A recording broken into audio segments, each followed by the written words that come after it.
What are the psychological stresses commonly given as indications for induced abortion? Well, I think actually there are two groups of people that are usually talked about by the abortion advocates in reference to why abortion should be available and legal. The first group is those women who are either incested, raped, or mentally ill, the quote-unquote abnormal group, and the group of normal women. So we're talking about quote-unquote abnormal and normal women whose pregnancies allegedly precipitate abnormal states. That is, that the pregnancies precipitate psychopathological states. This is what they allege, such as depression, worry, tension, and concern.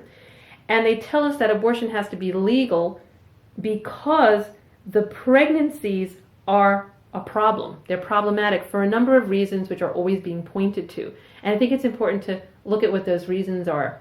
The first would be that the pregnancy poses a socioeconomic burden, so therefore it would precipitate psychopathology in the women, so they say. Another would be that the child is unwanted. Another would be the young or immature age of the mother. There is also the reason given, well, there's no husband to support the baby, so abortion should be available because it's a stressful situation. The other item that's commonly talked about is, well, there's possibly a birth defect, and of course we can't bring an unhappy child into this world. What a terrible thing to have a child who would be defective and so unhappy.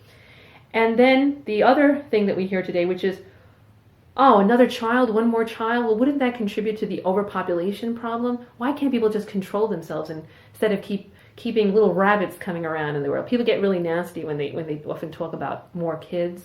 But I think these are the common so-called stresses of pregnancy that would make the abortion advocates say, well, we have to have a way to relieve women from those kinds of stresses and discomfort. So for that reason, we should have abortion. Okay?